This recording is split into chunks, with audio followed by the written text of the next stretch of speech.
Munkwaniriza ku program eya All Road Making a Unique Person, Mukama asaba omufuule omuntu ow'enjawulo. Wano nno ngayogerako naawe Bulamu Vicky Nabukeera era nga twetambula ku ogamba nti no positioning in God, okweteeka mu Katonda. Wano nga togerako eri basingozi oba eri gwe omukozi oba eri gwe omufumbo oyo, kubanga nyinza okuba ntojjedde nga n'entungo kisobola okukola. Bwe tudda eri basingozi, buli omuntu wepositioninga mu Katonda obeera kitangaala kya Katonda, meaning obeera ofuuse nga olaba emmunyeenye nti ogenda oyinako w'omulisa. Kati omusana oba ekitangaala tebakinnyonnyola nti kikyo kyaka, nedda kyo kyennyini kyeraga bwerazi abantu bwe bakiraba, wabula gwe si gwe agamba nange ndi wano njaka obeeranga yaka nedda. Kitegeeza Bayibuli egamba tuli musana gw'ansi. Kakitegeeza bwe tuba twetadde mu Mukama Katonda ffe nga basingo, oba gwe ng'omukozi oba gwe ng'omulokole, togenda kwennyonnyola ku gwe. Kandi kenasinze kenyeze nga neenanzuula nti tusoma ekigambo kya Katonda buli kiseera, tuwuliriza enjiri, tusaba. Kati meaning waliwo ebintu ebimu nga tugenda kubanga tubyennyonnyolako, nga Bayibuli egamba nti n'okubeera a good example. Mu Tito ekyogerako essula ey'okubiri nti okubeera example ennungi. Kitegeeza nti nga osobola ebigambo ebitanenyezekeka. Kakitegeeza naye w'obeera singo oba omulokole, obeera musana gwansi, omusana gwennyonnyolako gwokka. Abantu bwe bagulaba ne bagamba buuki kyabwe ekitangaala, naye nga si gwe agambye nti ndi wano njaka nga wobeera nga yaka. Bayibuli egamba mu Matayo 5:14 nti mwe muli musana gwansi, ekibuga bwe kikubibwa ku lusozi tekiyinzika kukisibwa. Nti ffe tuli musana gwansi, ekibuga bwe kikubibwa ku lusozi tekiyinza kukola ki? Kukisibwa. Kitegeeza ffe tuli musana gwansi. Omusana guli gutya? Oba bagogerako bati agambye nti so tebakoleeza ttabaaza okugivuunikira mu kibbo, wabula okugiteeka waggulu ku kikondo kyayo, nayo ebaakira bonna abali mu nju. Ettaala kati nga olaba wano eno ndi mu ttaala, tugitadde awo, tegamba ndi wano nedda. Kati nze alaba nti nettaala eyaka yo olwedde bweri, kati bwe kitwala entino yeggwe ettaala eyo eyaka. Kanewewo ekizampu bannange awo walungi, nze ettaala eyo eyaka. Kitegeeza ettaala eyo eyaka abantu gye baagala okubanga balaba. Katonda kyakusuubira okubanga oli ttaala gye bagenda okulaba ng'oyaka otya. Matayo 5:16 nti kale omusana gwammwe gwakenga bwe gutyo mu maaso g'abantu, balabenga ebigambo ebirungi bye mukola, balyoke bagulumizenga Kitammwe ali mu ggulu.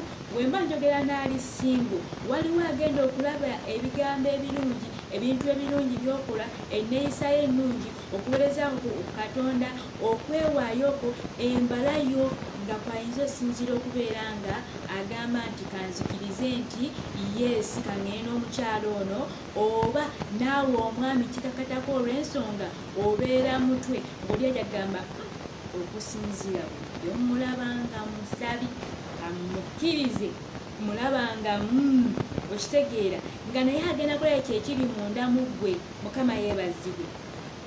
Kyokka ate si basingozi bokka betwogerako, kino kikwatagana ku buli mulokole yenna ampulirizaako. Atannalokoka mugamba dduka mbiro ojje n'eryomusana, kubanga togenda fuuka musana nga toyingidde mu musana. Bayibuli egamba nti nno mu Yokaana 3:16 nti bw'atyo wayagala ensi n'awaayo omwana we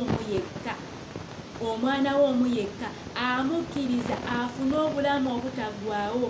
Amukkiriza yaafuna obulamu, atamukkiriza tabufuna. Yiye ate nze nga ndi mulamu, anti oli mulamu, buno obulamu bw'olina minini n'ofiira awo geyeena ye bayeeramula. Naye ate okkiriza Yesu Kristo n'oyingira mu Kristo Yesu, n'otambula bulungi, n'otwala embala ya Katonda n'okola Katonda bye yeetaaga, eggulu oba ojja kuliyingira, kubanga eno Yesu Kristo yajja kukola ki? Yajja yekkubo n'amazima n'obulamu. Muye mulimu mazima, muye mulimu bulamu, muye mulimu ekkubo erikutwala mu bwakabaka bwa Katonda. Bayibuli egamba ekkubo erigenda mu ggulu ffunda, n'abalira batono. Kyova n'abalokoka si bangi, twalirokoka ffenna naye ate Bayibuli egamba nti mubireke bikulire wamu.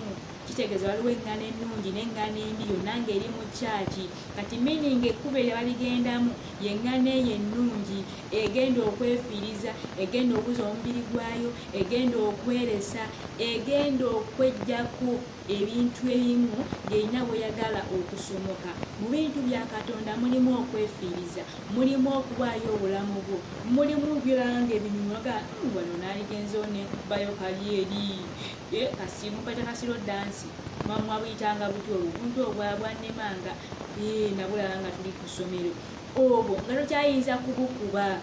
Mukama yeebazibwe. Ogenda kulaba friend watali mulokola alina obuwala bubiri oba alina abasajja babiri, waliwo ow'enviiri, waliwo ow'engoye, waliwo owa renti, nogamba oba nange nfuneyo. Naye mulokole nga tetugenda kubikola, tugenda byonna kubireka. Mukama yeebazibwe. Kitegeeza nti eyeefiiriza baleka abuza obulamu bwe abulaba.